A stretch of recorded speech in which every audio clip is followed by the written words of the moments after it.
And I think, being able to do that in a setting like that where everybody loves basketball, everybody loves going to support the Pacers. The drama surrounding Caitlin Clark has reached a boiling point, and the Indiana Fever are feeling the heat. What began as an ordinary injury update has exploded into a full-blown organizational crisis, revealing deep fractures between the teams. Brightest star and the very system meant to protect and empower her? Caitlin Clark, the face of women's basketball, has reportedly gone silent on her team's medical staff. They sought second opinions from outside doctors without informing the organization, and ignited rumors of an eventual departure that could shake the WNBA to its core. It all started on July 15th, when Clark went down during a game against the Connecticut Sun, visibly clutching her right groin. It looked painful, but the pain wasn't just physical. It was emotional, symbolic, and telling. This wasn't just another knock on a player battling through a tough rookie season. How to be resilient and to come in and to work and to always get better, but I feel like I'm at a much better. It was the culmination of a string of injuries that had plagued her all year, strains, sprains, and setbacks that now feel more like symptoms of a deeper institutional failure. For a player who never missed a game in her college career, Clark has already racked up 4 separate muscle injuries during her first WNBA season. That's more than a coincidence. That's a red flag. Her injury history reads like a horror show. On May 3rd, she missed the exhibition opener with left leg soreness. By May 26th, it was a left quad strain that kept her out of her first official game. Then came a groin injury in June, and now another groin injury. This time on the opposite side has left her sidelined with no timetable for return. 11 games missed, including the Commissioner's Cup final. That's almost half the season. Gone.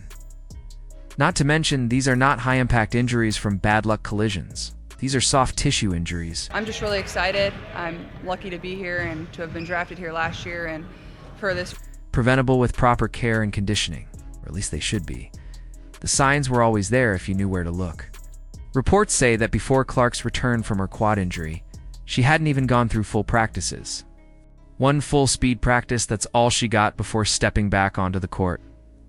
Why rush a generational talent like that? Why gamble with the health of the player who single-handedly brought the Indiana Fever back to life? That's the question fans have been asking. And Clark seems to have reached her answer. She doesn't trust them anymore, in what can only be described as a Kawhi Leonard-level rebellion. Clark has reportedly told the Fever she will no longer rely on their doctors. She's seeing her own specialists. She's not updating the team about her condition. Coach Stephanie White admitted in a press conference that she hasn't even spoken to the team's medical staff about Clark's latest evaluations. Really hungry to win, and I think that's kind of what we were lacking last year. We got to the playoffs and... That's not just silence, that's defiance. This kind of medical mutiny is unprecedented in the WNBA. It speaks volumes about the level of distrust that's festered within the Fever organization. And it couldn't have come at a worse time. Stephanie White was supposed to be the upgrade, the coach who would build on the promise of Christy Sides and lead the Fever into a new era. Instead, she's stumbled into the same trap, trying to fit Caitlin Clark into a system, rather than building one around her. White has made it clear in recent comments that she wants Clark to play more off the ball, to cede some of the playmaking responsibilities to other guards. That completely misunderstands what makes Clark special. If you don't take the ball out of Magic Johnson's hands, you don't force Michael Jordan to be a decoy, you don't relegate Caitlin Clark to a spot-up shooter role just because your offense doesn't know how to harness her genius. Honestly support each other, whether it's them coming to our games, whether it's us going to their games. Just both of us play a really fun. You build the system around her. You let her call the shots. You let her be Peyton Manning. Christy Sides, for all her faults, understood this. She gave Clark the reins, let her control the tempo, let her make decisions. And the results were historic record-breaking rookie stats. Packed arenas, national TV appearances, and the Fever's first playoff hopes in years. Now, with White at the helm, it's as if the organization has forgotten why Clark is even there. And the cracks are showing everywhere. After the Fever's loss to the New York Liberty on July 22nd, cameras caught Clark, her agent, Liberty coach Sandy Brondolo, Brina Stewart, at a Sabrina Ionescu in a private meeting near the tunnel. That wasn't just a friendly post-game chat. When your agent is present, It's a business meeting. And the Liberty? They're making it no secret they want Caitlin Clark. Maybe not today. Maybe not tomorrow. Hopefully it stays a little cool in there. I don't know what the humidity is looking like, but we'll see how it goes. But when that rookie contract is up, the pitch has already begun. Think about that.